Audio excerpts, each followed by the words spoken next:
154 cut off চলে যায় এবিতে। আমি এবি ইউবি দুটার জন্যই লাগে, টাকা ছাড়া চাকরি হবেই না, তুমি মিলিয়ে রাখো। যদি লাখ লাখ টাকা পকেটে থাকে তবে তুমি চাকরিটা পাবা, আর না হলে সেকেন্ড র্যাঙ্ক করি আমাদের স্কুলের মধ্যে। এইবার অনেকেরই আশা জেগে যায়, বিশেষ করে আমার বাবা মার, যে হ্যাঁ স্টুডেন্ট হিসেবে তো আমার ছেলে।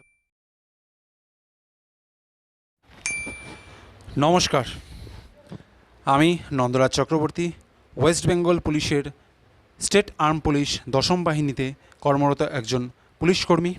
তোমরা সকলেই আমাকে চেনো, কিন্তু সেটা আমার ইউটিউব চ্যানেলের মাধ্যমেই। WP নন্দরাজ ব্লগস অ্যান্ড টিপসের মাধ্যমে এখনও পর্যন্ত আমার যতখানি পরিচয় দিয়েছি তোমরা ততখানি জানো বা ততখানি আমাকে চেনো। আজকে এই ভিডিওটার মাধ্যমে আজকে টোটালি আমি আমার জীবনী, আমার ছোটোর থেকে বড় হয়ে ওঠা, স্কুল কলেজ, অন্যান্য শিক্ষা, আমার অন্যান্য যা যা আমি করেছি, লাইক আমি একজন ক্রিকেটার ছিলাম, ক্রিকেট কোচও ছিলাম, তার সাথে সাথে কী কী পরীক্ষা আমি দিয়েছিলাম, নাকি ডাইরেক্ট আমি পুলিশের পরীক্ষায়, যেটা বর্তমানে আমি চাকরি করছি এই রিক্রুটমেন্টে বসে ডাইরেক্ট চাকরি পেয়েছি, নাকি তার আগে আমি কোনো এক্সাম দিয়েছিলাম, কতবার ফেল করেছি, বা এই সংক্রান্ত সকল বিষয়, বা পুলিশে জয়েন করার আগে আমি কি কাজ করতাম, উপার্জন কিভাবে করতাম, কি কি করতাম, A to Z একদম প্রথম থেকে আজকে তোমাদের সকলকে জানাবো। তো তোমরা যারা যারা আমার জীবনী জানতে ইচ্ছুক, টোটাল ভিডিওটা দেখো, স্কিপ করবে না প্লিজ, এটা অনুরোধ। কারণ প্রত্যেকটা লাইন, প্রত্যেকটা মিনিট বা প্রত্যেকটা সেকেন্ডে কিছু না কিছু একটা রোমাঞ্চ আশা করি তোমাদের জন্য থাকছে। তো চলো শুরু করছি আজকের এই ভিডিওটা। আমার লাইফ স্টোরি প্রথম থেকে, আমি একদম প্রথম থেকেই বলছি। আমার নাম নন্দরাজ চক্রবর্তী, আরও একবার বলছি। আমার বাড়ি আলিপুরদুয়ার জংশন, অর্থাৎ আলিপুরদুয়ার ডিস্ট্রিক্টের আলিপুরদুয়ার জংশন এলাকাতে, যেখানে ভোলারডাবড়ি বলে একটা গ্রাম আছে, সেই গ্রামের প্রত্যন্ত অঞ্চলে আমার বাড়ি। তো এখন সেখানে আমি ফার্স্টে আমার যেটা স্কুলিং হয়, মা সারদা শিশুতীর্থ, যেখানে আমার ফার্স্ট স্কুল আমার, সেখান থেকে আমি কেভি, যেটা আলিপুরদুয়ার জংশন রেলওয়ে যে ডিআরএম আছে, অর্থাৎ ডিআরএম চৌপতি, সেই ডিআরএম চৌপতিতে ফার্স্টে স্কুলটা ছিল, সেটা হচ্ছে কেন্দ্রীয় বিদ্যালয়ে। তারপরে সেখান থেকে সেটা দমনপুরে চলে যায়। তো সেই স্কুলে আমি ক্লাস 1 থেকে 3 পর্যন্তও পড়েছি। তারপরে সেখান থেকে অনেকটা দূরে হয়ে যাওয়ার কারণে, কারণ আমি এবং আমার মা, আমরা দুজনেই থাকতাম বাড়িতে। বাবা ছিল সিআরপিএফে চাকরি করতো, বাইরে বাইরে থাকতো, মণিপুর, রাজস্থান, হ্যাঁ, দিল্লি, কাশ্মীর, নাগাল্যান্ড, বিভিন্ন জায়গায়, ত্রিপুরা, বিভিন্ন জায়গায় চাকরি করেছে, তো বাইরে বাইরে থাকতো।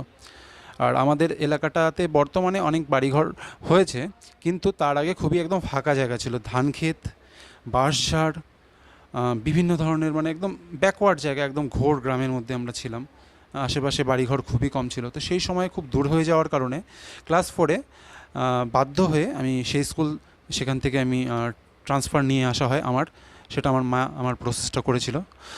এবং আমার বাড়ির সামনে জংশন কলোনি আর প্রাথমিক বিদ্যালয় ভোলারডাবড়ি, যেটা আমাদের বাড়ির কাছাকাছি, আমার বাড়ির থেকে 500 মিটার, হাফ কিলোমিটারের মধ্যে, সেই স্কুলে আমি প্রাইমারিতে ক্লাস 4-এ ভর্তি হই। কিন্তু যেহেতু আমি ফার্স্টে হিন্দি মিডিয়াম নিয়ে পড়েছি, পরবর্তীতে বাংলা মিডিয়ামে আসতে একটু অসুবিধা হয়েছিল ঠিকই, কিন্তু আস্তে আস্তে আমার অ্যাডজাস্ট হয়ে গেছিলো। কারণ ফার্স্টে যেহেতু আমি সারদা শিশুতীর্থতে পড়তাম, সেখান থেকে আমার বাংলাটাও ঠিকঠাক ছিল, তো আমার অসুবিধা হয়নি। কিন্তু একটু অসুবিধা স্বাভাবিক, সবারই হয়ে থাকে, সেটা আমার হয়েছিল, কিন্তু আস্তে আস্তে সেটা অ্যাডজাস্ট হয়ে যায়। তার পরবর্তীতে ক্লাস 4 পাশ করি। ক্লাস 4 পাশ করার পরে ওখানেই যে হাই স্কুলটা আছে, অর্থাৎ সেই প্রাইমারি স্কুল লাগোয়া নেতাজি বিদ্যাপীঠ হাই সেকেন্ডারি স্কুল ভোলারডাবড়ি, সেখানে আমি ক্লাস 5-এ ভর্তি হই। এবং সেখান থেকেই আমার স্কুলিং আস্তে আস্তে এগোতে থাকে। Class 5, class 6, class 7, class 8, class 9, class 10, মাধ্যমিক পর্যন্ত আবারও সেখানে আমি পড়ি। এইচএসে আমি আবার স্কুল চেঞ্জ করি। সেটার কারণ হচ্ছে সায়েন্স নিয়ে পড়বো বলে। আমার বাড়ির থেকেও চাপ দেওয়া হয় যে সায়েন্স নিয়েই পড়তে হবে। আমারও ইচ্ছা ছিল ছোটোর থেকে, কিন্তু যখন 8-9-এ পড়ি, সেই সময় আমার খুব, মানে যেটা আমার একদম প্যাশন হয়ে দাঁড়ায়, বা খুব মনের থেকে একটা ইচ্ছা হয়, সেটা হলো আমি একজন ক্রিকেটার হব, খুব বড় মাপের ক্রিকেটার হব। কম বেশি অনেকেই এই স্বপ্নটা দেখেছো। তো সেই কারণে নর্মালি পাড়ায় খেলা বা আশেপাশে খেললেই হবে না, তার জন্য একটু ক্রিকেটিং স্কিল দরকার, তার জন্য দরকার কোনো একাডেমিতে কোচিং নেওয়া। তো যাই হোক, সেটা আমি পরে বলছি ক্রিকেটিং জার্নিটা। তার আগে স্কুলিংটা কমপ্লিট করি 10 পর্যন্ত। তো মাধ্যমিক পর্যন্ত আমি ক্লাস 7 পর্যন্ত মোটামুটি স্টুডেন্ট ছিলাম, যেখানে আমার রোল নাম্বার 10-11 এরকমই ছিল, এর মধ্যেই ছিল। আস্তে আস্তে 7 থেকে আমার ভালো হয় রেজাল্ট, 7, 8, 9, 10, সেখানে আমি টপ 5-এর মধ্যে ঢুকে পড়ি। এবং ক্লাস 8-এ আমি সেকেন্ড র্যাঙ্ক করি আমার ক্লাসে, তারপরে 9-এও 3rd র্যাঙ্ক করি এবং মাধ্যমিকেও আমার স্কুলের মধ্যে আমি ওই বছর 2nd র্যাঙ্ক করি আমাদের স্কুলের মধ্যে। এইবার অনেকেরই আশা জেগে যায়, বিশেষ করে আমার বাবা মার, যে হ্যাঁ স্টুডেন্ট হিসেবে তো আমার ছেলে ভালোই, আগে করেই ভালোই ছিলাম, কিন্তু খুব বেশি একটা ভালো না। কিন্তু যখন র্যাঙ্ক করা শুরু করলাম তখন ওদের একটা আশা জন্মালো, তো ঠিক আছে সায়েন্স নিয়ে পড়বে ছেলে। বাট ওই সময়ে আমার ইচ্ছা ছিল যে আমি ক্রিকেটার হব। ক্রিকেটার হব এই জন্য আমি মাধ্যমিক দেওয়ার পরেই বাবাকে বলেছিলাম যে আমাকে একাডেমিতে ভর্তি করতে, কিন্তু বাড়ি থেকে সেরকম একটা সাপোর্ট আসেনি, কিন্তু তবুও আমি নিজে কিছু টাকা জমা করে একাডেমিতে ভর্তি হয়ে যাই। আর আমি সেই একাডেমিতে ভর্তি হই যেখানে আমি পরবর্তীকালে কোচিংও করাই, এবং সেই একাডেমি এবং ক্রিকেটের মাধ্যমে আমি আলিপুরদুয়ার সহ নর্থ বেঙ্গলে কম বেশি একটু আমার নাম সকলেই জানে। তো এখন ব্যাপার হচ্ছে সেই একাডেমির নামটা এখন আমি বলতে যাচ্ছি। সেই একাডেমি হচ্ছিল আলিপুরদুয়ার ডুয়ার্স ক্রিকেট একাডেমি, যেটা আলিপুরদুয়ার টাউন ক্লাবের মাঠে অবস্থিত, মাঠের পাশেই অবস্থিত। তো সেখানে আমি ভর্তি হই, আর ক্লাস 11-এ আমি ভর্তি হয়ে যাই জিতপুর হাই স্কুলে, যেটা আলিপুরদুয়ার জংশন জিতপুরে অবস্থিত, বাদলনগর। তো 11-এ ভর্তি হওয়ার পরে ঠিকঠাকই ছিল, চলছিল, টিউশন নিচ্ছিলাম, নিজেও পড়ছিলাম, বাট খেলার প্রতি খুব মন। নতুন নতুন একাডেমিতে ভর্তি হয়েছি, ডেইলি প্র্যাকটিস, শনিবার রবিবার করে আমাদের প্র্যাকটিস হতো, এবং আলাদাভাবে আমি নিজেও প্র্যাকটিস করতাম। ঠিক আছে, সেই সময় বাবা চলে এসেছিলো রিটায়ারমেন্ট নিয়ে, বাবা ভলেন্টিয়ার রিটায়ারমেন্ট নিয়ে নিয়েছিল আমার জন্যই, যেন ভালো মতো পড়াশোনাটা করতে পারি, কারণ একটু অসুবিধা চলছিল কিছু ফ্যামিলিগত, সেই কারণে। তো সেভাবে হচ্ছিল না, যে মানে স্কুলের দিকটাতে মন বসছিল না যে আমি পড়বো। আমার তখন একটাই মাথায় ছিল যে আমি খেলবো, বড় একটা জায়গায় পৌঁছাবো, এবং ইন্ডিয়ার টিম, এটা সবারই একটা আশা থাকে যখন ছোট ছিল। তোমরা প্রত্যেকেই, বা যারা এখন একাডেমিতে নতুন ভর্তি হয়েছো বা যারা প্র্যাকটিস করছো, সকলেরই একটা ইচ্ছা ওই নীল রঙের জার্সিটা গায়ে দাও, সেটা আমারও ছিল। সেই কারণে কি হয়, এইচএসের ফার্স্ট মানে অর্থাৎ 11-এ, ক্লাস 11-এ ফাইনাল এক্সাম দিই, কিন্তু প্রজেক্ট জমা করার সময় আমি সেদিন অনুপস্থিত ছিলাম, আমি খেলতে চলে গিয়েছিলাম কোথাও হয়তো খেলা ছিল, একাডেমির খেলা ছিল বা কিছু খেলা ছিল।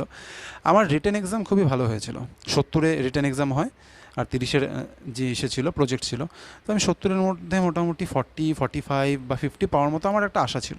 তো ঠিক আছে, 11টা কোনো মতে পাস করে যাবো, উচ্চ মাধ্যমিকে ভালো মতো খাটবো, ভালো রেজাল্ট করবো, 11টা কোনো মতে পাস করবো, এটা আমার প্ল্যান ছিল, আমার মাইন্ডে এটাই ঢুকেছিল। যখন রেজাল্ট আসে ক্লাস 11-এ, দেখি আমি ফেল, আমার নাম নেই। কেন? আমি প্রজেক্ট জমা করিনি বলে আমাকে ফেল করিয়ে দেওয়া হয়েছিল। ফার্স্ট ফেলিয়ার জীবনের, ক্লাস 11-এ ফেল করে যায়। এটা কেউ শুনেছো? ক্লাস 11-এ কেউ ফেল করে না, কিন্তু নাম্বার কম পেলেও তাকে পাস করে দেওয়া হয়। আমি পাস করেছিলাম, রিটেনে ভালো নাম্বার পেয়েছিলাম, 50%-এর মতো পেয়েছিলাম। 50% মানে কি 50-র মতো পেয়েছিলাম, 50% না, 70-এ 50-এর মতো, কোনোটা 70-এ 45, কোনোটা 70-এ 55 পেয়েছিলাম। কিন্তু আমি প্রজেক্ট জমা করিনি বলে আমাকে অ্যাবসেন্ট করে ফেল করিয়ে দেওয়া হয়েছিল। তো যাই হোক, সেসব কথা বাদই দিলাম। আবার নতুন করে, মানে অনেক কিছু আমরা চেষ্টা করেছিলাম যেন পাস করিয়ে দেওয়া হয়, কিন্তু তখন পাস করানো হয়নি আমাকে। বলেছিল যে আবার নতুন করে ভর্তি হও, ক্লাস 11-এ আবার নতুন করে ভর্তি হলাম, একটা বছর আমার ওয়েস্ট গেল। ঠিক আছে, আবার ভর্তি হলাম। তো ও বছর আর কোনো খামতি রাখিনি, মোটমাট পরীক্ষা আর প্রজেক্ট ভালো মতোই জমা করেছিলাম। পরের বছর আবার যখন 12-এ উঠি, সেই বছরও ঠিকঠাকভাবে পরীক্ষা দিই এবং প্রজেক্টগুলো ঠিকঠাকভাবে জমা করি। তো পাশ করে যাই উচ্চ মাধ্যমিকটা, খুব একটা আহামরি নাম্বার নিয়ে পাশ করিনি, ওই 60+ আর কি পার্সেন্টেজ এসেছিলো। তো যাই হোক, এই ছিল আমার স্কুলিং উচ্চ মাধ্যমিক পর্যন্ত। এর পরবর্তীতে যখন আমি একাডেমি নিয়ে এবার বলছি, ঠিক আছে, একাডেমিতে আমি ভালো খেলবো, ভালো পারফরমেন্স করব, একটা ভালো ক্লাব পাবো আমাদের শহরে, সেখানে ভালো পারফরমেন্স করে ডিস্ট্রিক্ট টিমে সিলেকশন পাবো। সেই কারণে আমি কি করলাম, আমি সায়েন্সটা নিলাম না, কারণ সায়েন্সটাতে কি হয়, একটু মনোযোগটা দিতে হয়, আর্টসেও দিতে হয়, কারণ আমি পরবর্তীতে আর্টসের স্টুডেন্ট হয়ে গেছিলাম কলেজে উঠে। আমি ইতিহাস, সংস্কৃত, ফিলোসফি এগুলো সাবজেক্ট নিয়েছি, যেগুলো ইতিহাস বাদে বাকি দুটো সম্পর্কে সেরকম আমার একদম নলেজ ছিল না, আমার ব্যাকগ্রাউন্ডেও ছিল না। 11-12 আমি পড়িনি, 11-12 আমার সায়েন্স ছিল, physics, chemistry, maths and biology, আর বাংলা ইংলিশ কম্পালসারি। তো একইভাবে একটা তো কম্পালসারি সাবজেক্ট থাকেই কলেজে, বাকি 3টা চুজ করতে হয়। তো আমি এরকম চুজ করেছিলাম। হিস্ট্রি ঠিক আছে, ছোটোর থেকে পড়ে এসেছি, কিন্তু ফিলোসফি যেটা একদমই নতুন ছিল, আর সংস্কৃত ওটাও নতুনই ধরতে গেলে, কারণ 7 আর 8 এই দুটো ক্লাসই পড়ানো হয়, আর ওইটার লেভেল আর এই গ্র্যাজুয়েশনের লেভেল সংস্কৃতে টোটালি আলাদা। তো এবার কি হয়, গ্র্যাজুয়েশন হতে থাকে, কলেজে ভর্তি হই, কিন্তু একদিনও ক্লাস করতে যাইনি। সারা বছর প্র্যাকটিস প্র্যাকটিস প্র্যাকটিস, এদিক ওদিক খেলে বেড়ানো। আমি টোটাল এখনও পর্যন্ত আমাদের আলিপুরদুয়ার ডুয়ার্স ক্রিকেট একাডেমি বাদ দিলে আলিপুরদুয়ার টাউন ক্লাব, আলিপুরদুয়ার ঘর সংসার যে ক্লাবটা আছে বা যে একটা যে সংস্থা আছে তাদের হয়ে খেলেছি, টাউন ক্লাবের হয়ে খেলেছি। তাছাড়া আলিপুরদুয়ার প্লেয়ার্স 11-এর হয়েও কিছু সময় খেলেছিলাম, সেটা কয়েক মাসের জন্য, সামান্য কয়েক মাসের জন্য। এছাড়া আরও অন্যান্য কিছু কিছু ক্লাবে খেলেছি। তাছাড়া জলপাইগুড়িতে আমি কিছু কিছু টিমে আমি খেলেছি, 2-3টা ক্লাবে খেলেছি জলপাইগুড়ি লিগ। আন্ডার-19 ট্রায়ালে আমি গিয়েছিলাম, সেখানে আমি ভালো পারফরমেন্স করি, কিন্তু আমার কিছু যখন ফার্স্ট আমি আন্ডার-19 ট্রায়াল দিতে যাই, তখন আমি একদম বলার, পেসার, জোরে জোরে বল করি এবং হালকা হালকা সুইংও হতো। তখন আমার ইনসুইংটা শুরু হয়নি, পরবর্তীতে আমি ইনসুইং বলার হয়ে যাই, কিন্তু তখন ইনসুইংটা শুরু হয়নি। কিন্তু ঠিক আছে, ভালো লাইন অ্যান্ড লেন্থে ভালো বল করতাম। আন্ডার-19 ট্রায়াল যাই একাডেমি থেকে, ভালো পারফরমেন্স করি, সেখান থেকে সবাই ভালো বলে, কিন্তু শেষ পর্যন্ত আমার সিলেকশনটা হয়নি। কেন হয়নি সেটা আজ পর্যন্ত জানি না, কিন্তু যতখানি আমার মনে হয় আমার ডকুমেন্টসে কিছু খামতি ছিল, হয়তো 3 সেট করে আনতে বলা হয়েছিল, আমি 2 সেট নিয়ে গিয়েছিলাম। আমি বলেছিলাম যে আগামীকালকে সকালের মধ্যে আমি 1 সেট ম্যানেজ করে দেবো, কিন্তু পরবর্তীতে রাত্রে জানতে পারি যে আমার সিলেকশনটা হয়নি, প্রচণ্ড মন খারাপ হয়ে যায়।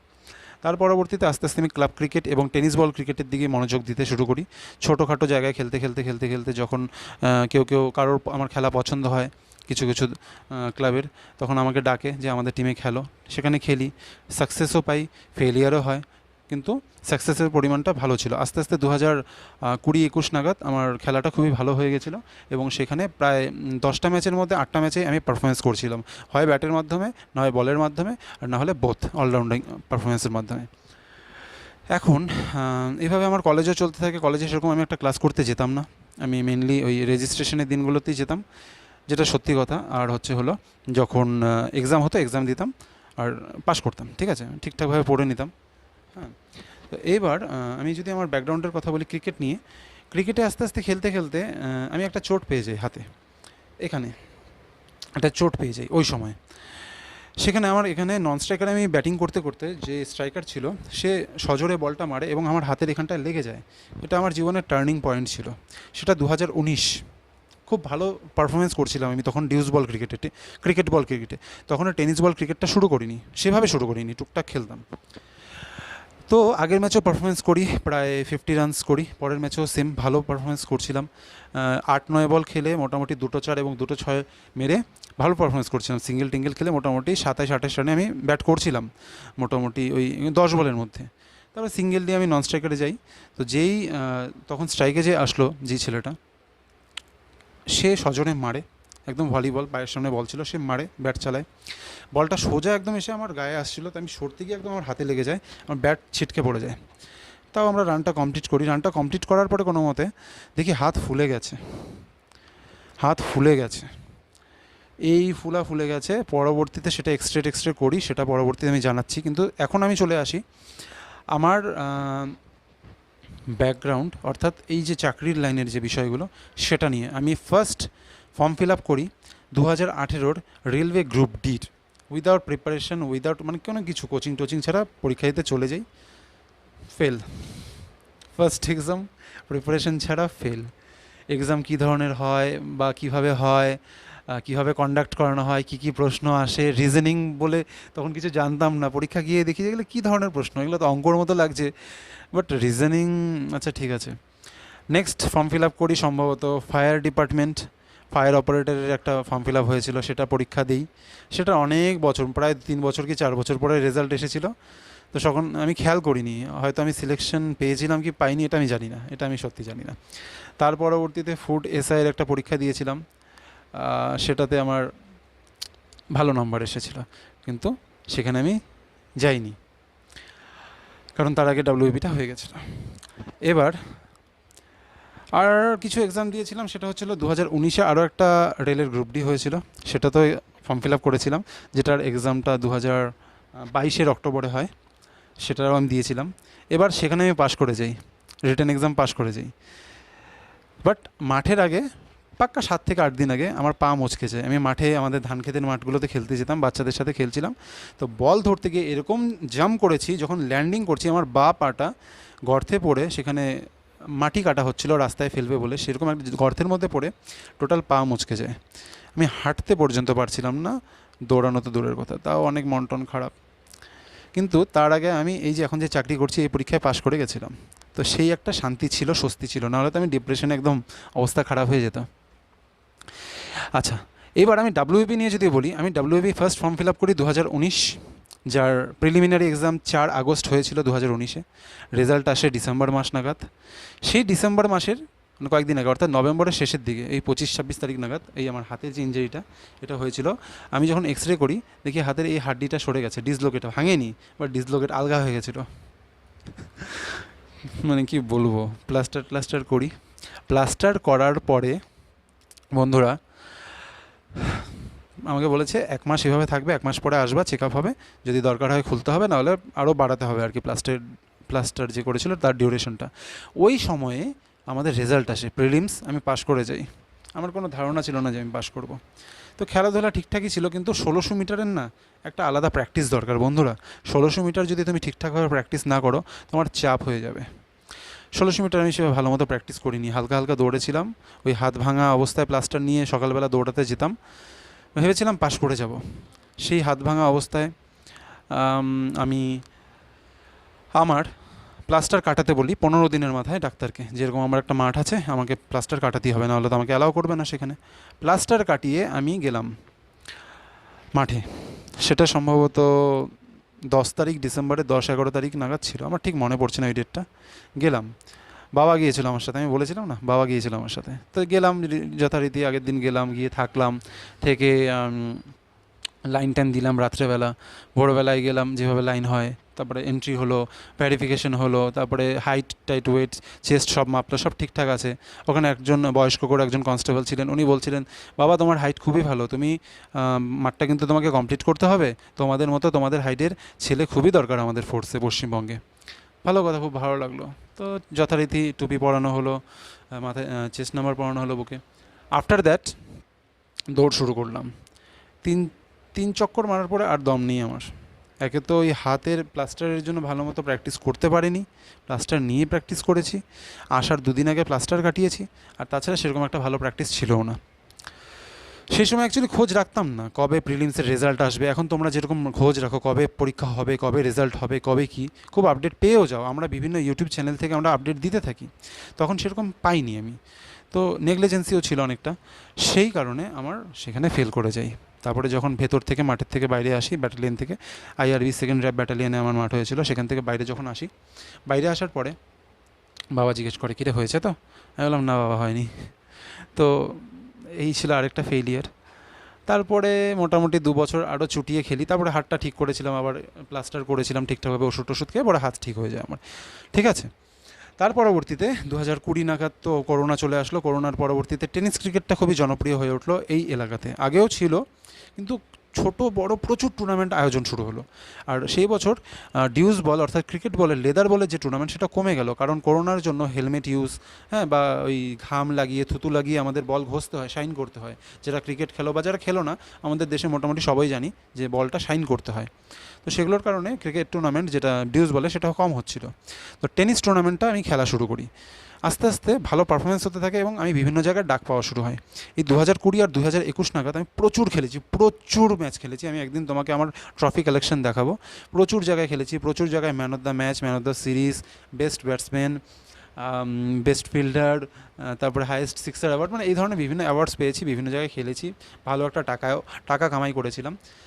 তো ঠিক আছে, খেলতে খেলতে খেলতে খেলতে না, তারপরে আমি 2019-20 নাগাদ আরও একটা কাজও করেছিলাম। সেটা কি বলো, জানো তোমার কেউ? সেটা হচ্ছে ফ্লিপকার্টে ডেলিভারি বয়ের কাজ। ফ্লিপকার্টে আমি ডেলিভারি বয়ের কাজও করেছি। ফ্লিপকার্টের যে কুরিয়ার সংস্থাটা আছে, ই কার্ট কুরিয়ার সার্ভিস, সেখানে আমি প্রায় 6 মাসের মতো কুরিয়ারের সার্ভিসও করেছি। তো সেখানে আমাদের সলসলাবাড়ি হাই রোডে এক সিভিক দাদা, সে আমাকে খুব একটা ভালো কথা বলছে, মানে গল্প টল্প করছি, বললো, ভাই তোমার তো বয়স কম, বাড়ি কোথায়? আমি বলছি এখানেই আলিপুরদুয়ার জংশন, ভোলার ডাবরি। বলছে বয়স কত? তো তখন আমার যা বয়স ছিল আমি বললাম। তারপর বলছে যে তুমি কী করো? আমি বললাম এই আমার পড়াশোনা, আমি এই খেলাধুলা করতাম, বর্তমানে একটু কিছু কারণবশত আমি ফ্লিপকার্টের ডেলিভারিতে ঢুকেছি। বললো তোমার এত সুন্দর হাইট, তোমার ব্যাকগ্রাউন্ডও ভালো, খেলাধুলা করো, তুমি পুলিশের চাকরিতে যাও, মানে যে কোনো, শুধু পুলিশের চাকরি না, যে কোনো একটা চাকরির জন্য খাটতে বলেছে, যদি না হয় ইন ফিউচার তুমি করতে পারো। এখনই তুমি তোমার ইয়াং এজটাকে, যেখানে তোমার আসল সময়, যেখানে তুমি মানে খাটতে পারবা, পড়াশোনা করতে পারবা, একটা চাকরি পেতে পারো, সেই সময় তুমি কেন এই কাজে এসেছো? আজকে তুমি 12-13 হাজার টাকা পাচ্ছ ঠিকই সারাদিন খাটনি করে, 30 দিন তোমাকে খাটতে হচ্ছে, কিন্তু যদি তুমি একটা সরকারি চাকরি পেয়ে যাও বা যে কোনো একটা ভালো চাকরি পেয়ে যাও, তোমাকে মাসের শেষে ওই স্যালারি তোমার ডাবল হয়ে যাবে, ডাবল ট্রিপল হয়ে যাবে। তখন যদি আমি সব টেনে টেনে 13-14 হাজার টাকা পাই, তার ডাবল অর্থাৎ 28 হাজার টাকা, তার বেশি পাচ্ছি বর্তমানে। তো সেটা হয়ে যাবে। তো এই কথাটা না আমার খুব লেগেছিল। আর তাছাড়াও তার পরবর্তীতে, ওটা আমার থার্ড ইয়ার ছিল, সরি 2019-এর ঘটনা এটা, ওটা আমার থার্ড ইয়ার ছিল কলেজের। থার্ড ইয়ারে আমার ফাইনাল এক্সাম চলে আসে, তাই সেই সময় আমি আমার এই কুরিয়ার সার্ভিসের কাজটা বন্ধ করি, তার পরবর্তীতে খেলাধুলা করি।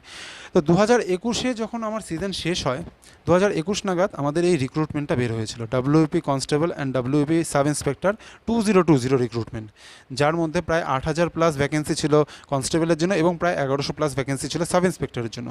আমি আগের বার, যেহেতু আমার গ্র্যাজুয়েশন কমপ্লিট হয়নি 2019 নাগাদ, যেহেতু আমার রেজাল্ট আসেনি, আমি ওই সাব ইন্সপেক্টর ফর্মটা ফিল আপ করতে পারিনি, আমার ইচ্ছা ছিল সাব ইন্সপেক্টর হওয়ার। তো এইবার আমি কী করলাম, সাব ইন্সপেক্টরের ফর্ম আর কনস্টেবলের ফর্ম দুটোই আমি ফিল আপ করলাম, তার সাথে সাথে আমার রেলওয়ে গ্রুপ ডির ফর্মটা ফিল আপ ছিল। তো 3টা পরীক্ষা আমাকে কোনো মতে পাস করতে হবে, যে কোনো একটাতে, সে সাব ইন্সপেক্টর হোক, কনস্টেবল হোক, নাহলে রেলের গ্রুপ ডি হোক, একটা গভর্নমেন্ট জব আমাকে লাগাতেই হবে, নিতেই হবে, আমাকে একটা চাকরি চাই। এটা মনস্থির করে আমি একাডেমি ছাড়লাম। আর একাডেমি যদি নিয়ে বলি, লাস্ট একটা কথা বলতে চাই, 2015 থেকে 2021 বা 22 পর্যন্ত আমি ক্রিকেট একাডেমিতে কোচিং করিয়েছি। আমি আমার বিভিন্ন স্টুডেন্ট রয়েছে যারা যারা আমার আন্ডারে কোচিং করেছো, অনেকেই আমাকে চেনো, অনেকেই আমাকে খুবই ভালোবাসো, এখনও দেখা হলে যথেষ্ট শ্রদ্ধা করো, ঠিক আছে? তো এই কথাটাও বলেছি, আমি প্রায় 6-7 বছরের মতো ক্রিকেটে কোচিংও করিয়েছি, ঠিক আছে? ক্রিকেট শিখিয়েছি বাচ্চা 5-6 বছরের বাচ্চাদেরকেও, 12-13 বছরের বাচ্চাদেরকেও, এবং আমার সমবয়সী যারা ছিল তাদের সাথেও, তাদেরকেও প্র্যাকটিস করাতাম এবং তাদের সাথে প্র্যাকটিস করতামও, নিজের প্র্যাকটিসটাও করে নিতাম। তো প্র্যাকটিসের শেষে, সারাদিন শেষে 100 টাকা করে সারাদিনে পেতাম। হ্যাঁ, এটাও তোমাদের বলা উচিত, তো বলে দিলাম আর কি, ঠিক আছে? 8 দিন প্র্যাকটিস করাতাম মাসে, শনিবার রবিবার করে, তো 800 টাকা পেতাম। আস্তে আস্তে সেটা 1000 টাকা এবং 1500 টাকাতেও পরিণত হয়েছিল পরবর্তীতে। তো যাই হোক, 2022-এ যখন এই ফর্ম ফিল আপগুলো হলো, সেই সময় ফর্ম ফিল আপ করলাম। তাও তখনও সিজনটা, সেই সময় ফেব্রুয়ারি মাস ছিল। তো নর্মালি আমাদের ক্রিকেটের সিজন নর্থ বেঙ্গলে ওই মার্চ এপ্রিল মে পর্যন্ত থাকে, যতক্ষণ বৃষ্টি হয় না, মাঠঘাট একদম জলে একদম মানে কাদা কাদা অবস্থা হয় না, ততক্ষণ পর্যন্ত ক্রিকেট চলতে থাকে, ঠিক আছে? আর তার পরবর্তীতে দুর্গাপূজার আশেপাশ থেকে আবার সিজন শুরু হয় নর্থ বেঙ্গলের আমাদের ক্রিকেটিং সিজনের কথা বলছি, সে ডিউস বল ক্রিকেটটা হোক বা টেনিস বল ক্রিকেট হোক বা যে কোনো ক্রিকেট হোক, ক্রিকেটের যে কোনো ফরম্যাট হোক, ঠিক আছে? তো খেলাধুলা শেষ, সিজন শেষ, খেলা আসতে বন্ধ হলো। আমি ভাবলাম তাহলে পড়াশোনাটা শুরু করে যাক। আস্তে আস্তে আমার কাছে অনেকগুলো বই ছিল, নিজের স্ট্র্যাটেজি শুরু করলাম, ভাবলাম যে কোনো একটা কোচিংয়ে ভর্তি হয়। একটা কোচিংয়ে ভর্তি হয়েছিলাম, কিন্তু যেই স্যার কোচিং করাচ্ছিল, উনি 1 মাসের মধ্যে ওনার এলপি পরীক্ষা দিয়েছিলেন, উনি পাশ করে গেছিলেন, ওনার চাকরি হয়েছে। উনি আগে রেলেরই চাকরি করতেন, পরবর্তীতে উনি অ্যাসিস্ট্যান্ট লোকো পাইলটে চাকরি পেয়েছেন। ওনার নাম কেশরী স্যার। হ্যাঁ, কেশরী স্যারের কাছে পড়তাম আলিপুরদুয়ার জংশন রেলবাজারের ওখানটায় যে সিপিএম পার্টি অফিস আছে, সেখানেই আমাদের প্ল্যাটফর্ম কোচিং সেন্টার ছিল, সেখানে আমি পড়াশোনা করেছি। তার আগেও 2019 নাগাদও আমি পড়েছি, 2018 নাগাদও পড়েছিলাম, তখনও 2-3 মাস করে পড়েছিলাম, কিন্তু তখন সেভাবে সিরিয়াসলি পড়তাম না। পরবর্তীতে ওই স্যারের কাছে আবার যাই, স্যার খুব ভালো মতো পড়াতেন। তো মাস দেড়েক পড়ানোর পরে ওই স্যার তো চলে যান, তারপরে কী করি, সেলফ স্টাডি করতে থাকি। তারপরে আমার এক বন্ধু আছে, কৌশিক নাম, ওর মারফতে, আর নিরুপম দেবনাথ বলে একজন দাদা আছে, খুবই ভালো কোচিং করান, উনি বর্তমানে সেই প্ল্যাটফর্ম কোচিং সেন্টারে পড়াচ্ছেন। বর্তমানে কোচিং সেন্টারের নামটা আলাদা আছে, ওই একই জায়গায় আলিপুরদুয়ার জংশন রেলবাজার লোকোশেঠ চৌপতির সিপিএম পার্টি অফিস। তো ওই দাদার কাছে আলিপুরদুয়ার কলেজ পাড়া নাগাদ, ওখানটা কলেজ পাড়াতে একটা বাড়িতে উনি পড়াতেন, ওখানেও এক মাসের মতো পড়েছি।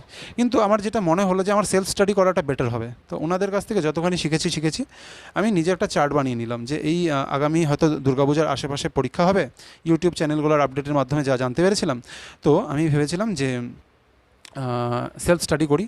ওদিকে মোটামুটি 2-3 মাস পড়ে নিয়েছিলাম কোচিংয়ে এবং নিজে নিজে পড়েছিলাম। আরও আমার কাছে 4 মাসের মতো আছে, মে, জুন, জুলাই, আগস্ট, ঠিক আছে? তো এই 4টা মাস আমার কাছে আছে। 4 মাস আমি টোটালি সেলফ স্টাডি করেছি, নিজের রুটিন নিজে বানিয়েছি। আজকে একটা চ্যাপ্টার ধরেছি, সেই চ্যাপ্টার কমপ্লিট করেছি, সেটাকে রিভিশন দিয়েছি, পরের দিন ভোরবেলা উঠে সেটাকে রিভিশন দিয়েছি, নেক্সট চ্যাপ্টারে গিয়েছি। এভাবে এক একটা সাবজেক্টে একটা একটা করে চ্যাপ্টারে এগিয়েছি, নেক্সট সাবজেক্টে গিয়েছি।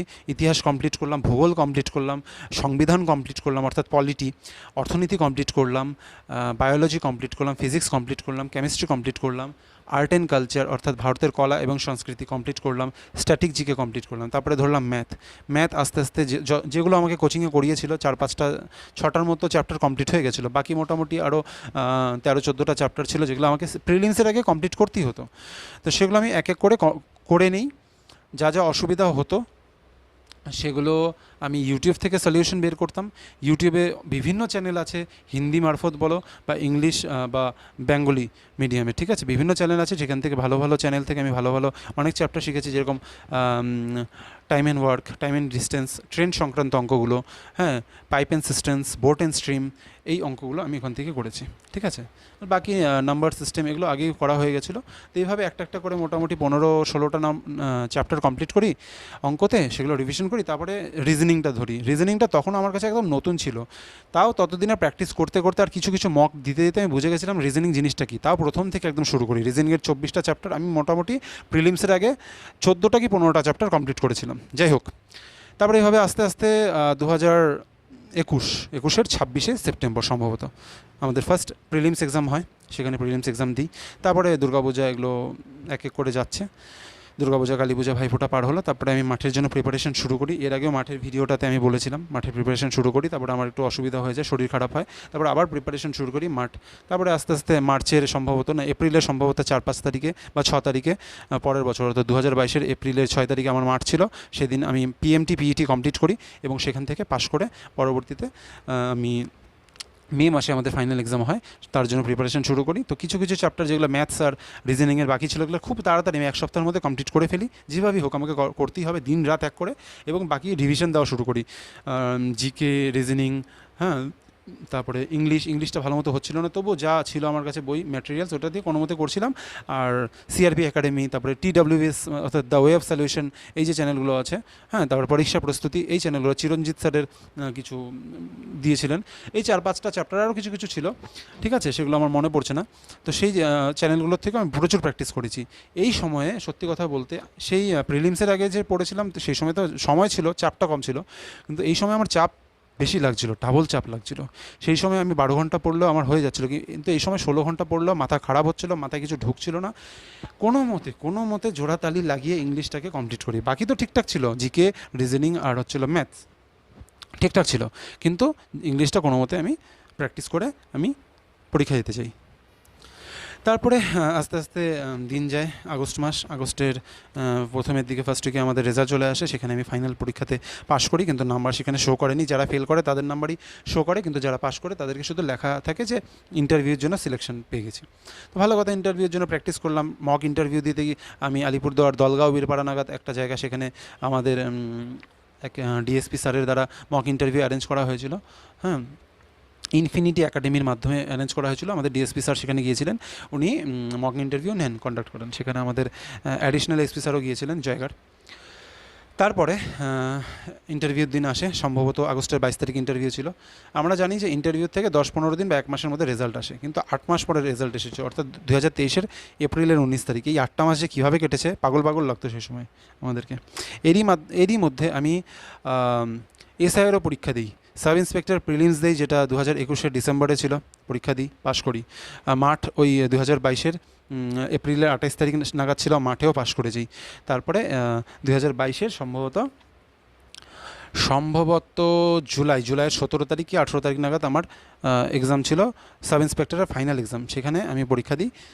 তো তারপরে 2023-এর এপ্রিলের 19 তারিখে আমার WP ফাইনাল সিলেকশন হয়। সেখানে আমার 266 র্যাঙ্ক আমি অল ওভার ওয়েস্ট বেঙ্গলের মধ্যে ধারণ করি, যেখানে 12-13 lakh candidate form fill up করেছিল। তাদেরকে সবাইকে টপকে 266 নম্বরে নিজেকে রাখতে পারি। এবং তার সাথে সাথে আমাদের আলিপুরদুয়ার ডিস্ট্রিক্টের র্যাঙ্ক 1 আমার প্রাপ্ত করতে পারি, সেখানে পেয়েছিলাম। এর কয়েকদিন পরে সাব ইন্সপেক্টরের রেজাল্ট আসে, সেখানে ফাইনাল পরীক্ষা আমি ফেল করে যাই। প্রায় 11 থেকে প্রায় 12 দিন আমি টানা ডিপ্রেশনে। ফাইনালে আমি ফেল করবে আমি একদম আশা করিনি। 154 কাট অফ গিয়েছিল, যেখানে এবির কাট অফ গতবার, তার আগের বারে যে রিক্রুটমেন্ট, সেখানে 115 কি 114 গিয়েছিল। তার আগে তো 100 কাট অফ গিয়েছিল 200-র মধ্যে। 154 কাট অফ চলে যায় এবিতে। আমি এবি ইউবি দুটার জন্যই এলিজিবল ছিলাম, কারণ আমার হাইট ছিল। আর এবি অর্থাৎ আর্ম ব্রাঞ্চ এবং ইউবি অর্থাৎ আনাম ব্রাঞ্চ, দুটাতে আমি ফেল করি, কারণ দুটারই কাট অফ 154 যায়, 77% কাট অফ উইদাউট ইন্টারভিউ। আর আমার এসেছিল 148.50, মানে এদিকে হচ্ছে হলো 5.5 মানে 5.5 নাম্বারের জন্য আমি একটা অঙ্ক ভুল করে এসেছিলাম, যেটাতে 5 নাম্বার ছিল, আরেকটা অঙ্ক আমি করিনি, সেখানে 5 নাম্বার ছিল। এই দুটো করে আসলে আমি 10 নাম্বার এগিয়ে থাকতাম। যেখানে 5.5 নাম্বারে পিছিয়ে গেছিলাম, সেখানে 4.5 নাম্বারে এগিয়ে যেতাম। আর ইন্টারভিউতে পাশ করে অবশ্যই আমি আজকে হয়তো সাব ইন্সপেক্টর হতে পারতাম, কিন্তু ভাগ্যের অন্য কিছু, নিয়তির অন্য কিছু মার্জি ছিল, যে কারণে আমার হয়নি। তার পরবর্তীতে যেটা আমি পেয়েছি, অর্থাৎ ওয়েস্ট বেঙ্গল পুলিশ কনস্টেবল, যেই পদটা আমি পেয়েছি, যেটাতে সিলেকশন পেয়েছি 2020-তে, সেটা নিয়েই সন্তুষ্ট থাকি। এবং তার পরবর্তীতে আস্তে আস্তে আমাদের জয়নিং হয় জুন মাস নাগাদ, গত বছর অর্থাৎ 2023-এর জুন মাস নাগাদ আমাদের ফাইনাল রেজাল্ট, ফাইনাল আমাদের সিলেকশন হয়ে যায়। এপ্রিলেই ফাইনাল সিলেকশন হয়ে যায় এবং জুন মাস নাগাদ আমাদের জয়নিং প্রসেস শুরু হয়, মেডিকেল, তারপর পুলিশ ভেরিফিকেশন, তারপরে জয়নিংয়ের ডেট, তারপরে আমাদের টাকা ছাড়া নাকি চাকরি হয় না। হ্যাঁ বন্ধুরা, টাকা ছাড়া নাকি চাকরি হয় না, ঠিক বলেছো। প্রচুর টাকা লাগে, টাকা ছাড়া চাকরি হবেই না, তুমি মিলিয়ে রাখো একদম, তোমাকে টাকা লাগবেই। যদি লাখ লাখ টাকা পকেটে থাকে তবে তুমি চাকরিটা পাবা, আর না হলে চাকরিটা পাবা না। আশা রাখো না একদম, পড়াশোনা ছেড়ে দাও, অন্যান্য কাজে মন দাও, বেকার ওসব ভেবে লাভ নেই, পড়াশোনা করে কোনো লাভ নেই, টাকা ছাড়া চাকরি হবে না মানে হবে না, আমি বলে রাখছি, তোমরা মিলিয়ে নাও। এই কথাটা না অনেকেই আমাকে বলছে, কিন্তু তাদের প্রত্যেককে যে আমি দেখিয়ে দিতে পেরেছি যে সঠিক প্রিপারেশন, সঠিক গাইডেন্স এবং নিজের খাটনির মাধ্যমে, উইদাউট এনি মানি, টাকা ছাড়া যে চাকরি পাওয়া যায় আজকের দিনে দাঁড়িয়ে পশ্চিমবঙ্গের মাটিতে, সেটা আমি এবং আমি সহ 8,000 ছেলে মেয়ে সেটা প্রমাণ করেছে। হ্যাঁ বন্ধুরা, সেটা প্রমাণ করেছে। প্রিলিমসে পাশ করি, পিএমটি পিইটিতে পাশ করি, মেইনসে পাশ করি এবং ফাইনালি 4 নম্বর স্টেজ অর্থাৎ ইন্টারভিউতে পাশ করি। ফাইনালি সিলেকশন পাই ওয়েস্ট বেঙ্গল পুলিশ কনস্টেবল 2020 রিক্রুটমেন্টের মাধ্যমে। আমার নাম, আমার নাম্বার, আমার সব কিছু যে পিডিএফটা সেখানে আছে, তোমরা সকলেই দেখে নিতে পারো বা আরটিআই করে দেখে নিতে পারো। কোনো টাকা দিয়ে, ঘুষ দিয়ে চাকরিটা পেয়েছি নাকি নিজের যোগ্যতায়, নিজে পড়াশোনা করে, নিজের মানে একদম কি বলবো, দিনরাত এক করে হাড় ভাঙা খাটুনি করে চাকরিটা পেয়েছি, তোমরা নিজেরাই জেনে নিতে পারবে। এবং তাছাড়া আমার বাড়ি, আমার আশেপাশে মানে অর্থাৎ আমার পারিপার্শ্বিক জায়গা, অর্থাৎ আমার নেইবার্স এবং আমার স্কুল, আমার কলেজ, আমার অন্যান্য জায়গা, সেখানেও তোমরা যদি খোঁজ করে দেখতে পারো। এবং শুধু আমি না, আরও অন্যান্য যারা চাকরি পেয়েছে এই জেনারেশনে, সবাই গ্র্যাজুয়েট, সবাই শিক্ষিত, সবাই নিজের দমে চাকরি পেয়েছে। তো যারা তোমাদেরকে বলে না যে ভাই টাকা ছাড়া চাকরি হবে না, তাদেরকে কিছু বলবা না, শুধু তাদের মুখের দিকে একটা স্মাইল করবা, চলে আসবা। নেক্সটে যখন তুমি চাকরিটা পেয়ে যাবে না, সেই লোকটার কাছেই যাবা মিষ্টি নিয়ে, দাদা চাকরি হয়ে গেছে। তারপর বলে কত লেগেছে, যেটা আমাকেও বলছিল যে কী রে চাকরি হয়ে গেছে, বলে যে হ্যাঁ, বলে তারপরে মানে আস্তে করে কত কত লাগছো, এখন কত লাগলো মানে মানে টাকা লাগছে না, কত কত হাজার লাগছে, কত লাখ।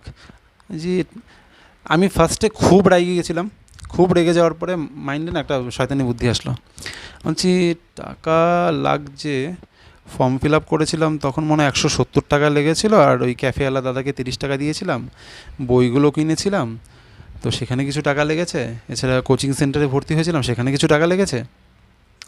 আর হ্যাঁ, ছোটোর থেকে যে বাবা মা পড়াশোনা করে বড় করে তুললো, স্কুল, কলেজ, গ্র্যাজুয়েশন, স্কুলিং, তারপরে এগুলো যে কমপ্লিট করলাম, তারপরে বিভিন্ন জায়গায় টিউশনি পড়তাম, সেখানে তো প্রচুর টাকা লেগে গেছে। সেই একটা একটা ধাপ কমপ্লিট করে করেই তো আজকে আমি এখানে পৌঁছেছি, তারপরে আমি পরীক্ষা দিয়েছি, তারপরে পাশ করেছি। হ্যাঁ দাদা, অনেক টাকা খরচা হয়ে গেছে, কিন্তু সেটা হিসাব নেই, সেটা হাজারেও হতে পারে, লাখেও হতে পারে। তো কোথায় কোথায় খরচা করি সেটা বলে দিলাম আপনাকে। তো ফর্ম ফিল আপ করতে টাকা লেগেছে, কোচিংয়ে ভর্তি হতে টাকা লেগেছে। বলো না না সেটা না, তখন উনি বলে সেটা না, বলে মানে এমনি দিতে হয় নাই না, কেন দিব, এইভাবে আমার রিয়াকশন ছিল, কেন টাকা দিব, কিসের টাকা দিয়ে চাকরি, অতই সোজা, যাও দেখি টাকা দিয়ে চাকরি পাও। মানে এতটা মাথা গরম হয়েছিল না সেদিন, মানে পারলে ওকে মেরে দিই, কিন্তু আমার থেকে বয়সে হবে 20-25 বছর বড়। শুধু উনি একজন না, প্রায় চাকরি পাওয়ার প্রথম প্রায় 6-7 মাস, 8 মাস এগুলো প্রচুর শুনতে হয়েছে, সামনাসামনি ফোনে মেসেজে, কিরে ভাই কত লাগলো। তো ঠিক আছে, তোমাদের যদি টাকা থাকে তাহলে তোমরাও টাকা দিয়ে চাকরিটা পাও, আমরা না হয় খাটনি করেই পাবো, ঠিক আছে। ডেট, তারপরে আমাদের সেই সুবর্ণ দিনটি, সেই স্বপ্নের দিনটি ফাইনালি আমাদের কাছে চলে আসে 21শে জুন। হ্যাঁ বন্ধুরা, 21শে জুন 2023 আমাদের সেই 8,000 প্লাস ছেলেমেয়েরা আমরা আমাদের স্বপ্ন পূরণ করতে পারি এবং সেদিন আমরা জয়েন করে নিজের যে পুলিশ লাইন পিডি, নিজের হোম ডিস্ট্রিক্ট, সেখানে প্রথম দিন নেওয়া হয় এবং 2 দিন পরে আমাদেরকে নিজের যে ট্রেনিং সেন্টার, সেই ট্রেনিং সেন্টারে পাঠানো হয়, অর্থাৎ 23শে জুন আমাদেরকে বিভিন্ন ট্রেনিং সেন্টারে পাঠানো হয়। তো এই ছিল আমার কাহিনী প্রথম থেকে শেষ পর্যন্ত, যতটা সংক্ষেপে পারলাম, প্রায় আধা ঘন্টার মতো ভিডিও হয়ে গেছে, যতটা সংক্ষেপে পারলাম আমি তোমাদের সকলের সাথে শেয়ার করলাম। আশা করি যারা যারা ইন্সপায়ার হয়েছো বা ইন্সপিরেশন দিতে পেরেছি তারা উপকৃত হয়েছো, তারা কমেন্টে জানিও কারা কী কী জানতে পেরেছো বা আরও কিছু জানতে চাও কি না, বা অন্যান্য কোনো ইনফরমেশন জানতে চাও কি না সেটা আমাকে কমেন্ট বক্সে জানিও। আমি অবশ্যই তোমাদেরকে হেল্প করবো যেভাবে সবসময় করে এসেছি। এবং এই ভিডিওটা পুরোটা দেখার জন্য অসংখ্য ধন্যবাদ তোমাদের সবাইকে। আমার এই লম্বা যে জার্নি এটা মাত্র আধা ঘন্টার মধ্যে ব্যক্ত করলাম, যতটা সংক্ষেপে পারলাম। অনেক কিছুই ছুটে গেছে আমি জানি, অনেক কিছুই বলিনি বা বলতে পারিনি সময়ের অভাবে, কারণ বেশি লম্বা করলে আবার তোমাদেরও একটা ধৈর্যের ব্যাপার থাকে, তোমরাও অনেক সময় স্কিপ করে যাও। তো যাই হোক, এই জন্য বেশি লম্বা করলাম না, তাও অনেক লম্বা হয়ে গেছে আধা ঘন্টার উপরে। তো এই ছিল জার্নি। তারপরে আস্তে আস্তে ট্রেনিং কমপ্লিট করি। আমার এসএপি 12 ব্যাটালিয়ান ডাবগ্রামে আমার ফার্স্ট ট্রেনিং হয়। সেখান থেকে ট্রেনিং কমপ্লিট করে আমরা পঞ্চায়েত ইলেকশনের জন্য আমরা মালদায় যাই। সেখান থেকে আসার পরে আমাদেরকে সালুয়া, খড়গপুর, পশ্চিম মেদিনীপুরে আমাদেরকে পাঠিয়ে দেওয়া হয় ইএফআর ফার্স্ট ব্যাটালিয়নের আন্ডারে। আমরা সেখানে ট্রেনিং করি, 6 মাসের ট্রেনিং কমপ্লিট করে 2024 5th জানুয়ারি আমাদের পাসিং আউট হয়। তারপরে আমরা বিভিন্ন জায়গায়, ফার্স্ট টাইমে কোচবিহারে ছিলাম, কোচবিহারে শীতলকুচি থানাতে ছিলাম, শীতলকুচি থানার থেকে সেখানে 1 মাস ডিউটি করে তারপরে ফাইনালি গত 6-7 মাস 8 মাস ধরে আমি এসএপি 10th ব্যাটালিয়নে আমি পোস্টেড আছি।